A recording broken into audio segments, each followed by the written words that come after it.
So finally दोस्तों आप लोग देखोगे सोनाटा सॉफ्टवेयर ने अपने क्वार्टर टू के नंबर डिस्क्लोज कर दिए हैं भाई। तो कैसे रहे क्वार्टर टू के रिजल्ट्स और इसका जो इम्पैक्ट है वो हमें कैसा देखने को मिलने वाला है शेयर के ऊपर। तो चलिए जानते हैं भाई डिटेल में। तो यहाँ पर देखोगे हम डिस्कस करेंगे इसके जो कंसोलिडेटेड स्टेटमेंट्स है इसको लेकर। All figure in rupees lakh में दिया गया डाटा भी इसे करोड़ में कन्वर्ट करेंगे। यहाँ पर आपको क्वार्टर एंडेड और ये आपको हाफ ईयर एंडेड रिजल्ट्स देखने को मिलेंगे।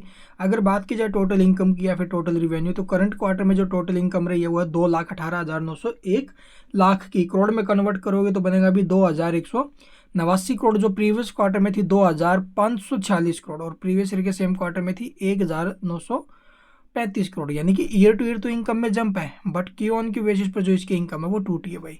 इसके अलावा हाफ ईयर में भी आप लोग देखोगे जो इनकम है वो जंप करते हुए नजर आई है। ठीक है, इसके अलावा आप लोग देखोगे इसके जो एक्सपेंसेस है यानी कंपनी ने जो टोटल खर्चे किए हैं भाई, तो करंट क्वार्टर में एक्सपेंस कैसे हैं 2,044 करोड़ के। प्रीवियस क्वार्टर में क्या थे भी 2,404 करोड़ के और प्रीवियस ईयर के सेम क्वार्टर में 1,769 करोड़ के। यानी कि ईयर टू ईयर एक्सपेंस बढ़े हैं, क्यू ऑन की बेसिस पर टूटे। और अब की बार जो रिवेन्यू है वो क्या अभी एक्सपेंस से तो ज़्यादा ही है ना, तो मतलब कंपनी ने फिर से प्रॉफिट ही बनाया है। बट प्रॉफिट कितना है यहाँ से आप लोग देखोगे net profit for the period अगर मैं बात करूँ तो करंट क्वार्टर में जो प्रॉफिट है वो 37,85,00,000 का है, जो प्रीवियस क्वार्टर में 36 करोड़ था और प्रीवियस ईयर के सेम क्वार्टर में 42 करोड़।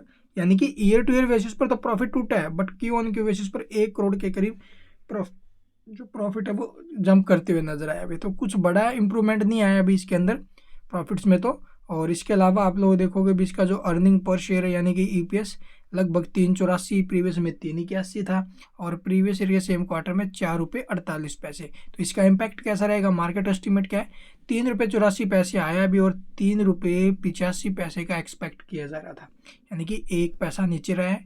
और रिवेन्यू की हम बात करें तो रिवेन्यू फ्रॉम ऑपरेशंस क्या है अभी 2,169 करोड़ का और एक्सपेक्ट किया जा रहा था अभी इसका 1,670 करोड़ का। यानी कि एक्सपेक्टेड ईपीएस और अर्निंग जो इसका रिवेन्यू है वो ठीक ही है भाई। ठीक है, इसके अलावा आप लोग देखोगे एसेट्स इसकी यहाँ से जो टोटल एसेट्स है वो हमें इंक्रीज होते हुए नजर नहीं भी टूटते हुए नजर आई है। ठीक है, एसेट्स इसकी टूटी है। और बोरोइंग की बात करें यानी कंपनी के ऊपर जो डेट वगैरह है वो यहाँ से आप लोग देखोगे भी इंक्रीज होते हुए नजर आ रहा है। शॉर्ट टर्म और जो लॉन्ग टर्म में तो इंक्रीज है बट शॉर्ट टर्म में कम हुआ है भाई। तो ये टोटल अपडेट्स अभी इन रिजल्ट्स का इम्पैक्ट आप लोग देखो 50-50 चांस है कि ठीक आए खराब आए, तो कल पता चलेगा। ये नोट्स आप लोग पढ़ लेना भी, एक तरफा नहीं कह सकते कि तेजी ही बनेगी या फिर ये भी नहीं कह सकते कि गिरावट होएगी। ठीक है, रिवेन्यू वगैरह टूट रहे हैं ना प्रीवियस ईयर के सेम क्वार्टर से, हालांकि प्रॉफिट जरूर इंक्रीज हुआ है और मार्केट एस्टिमेट को भी लगभग इसने बीट ही किया है भाई। तो ये एक बार आप पढ़ लेना है। And thank you for watching the video.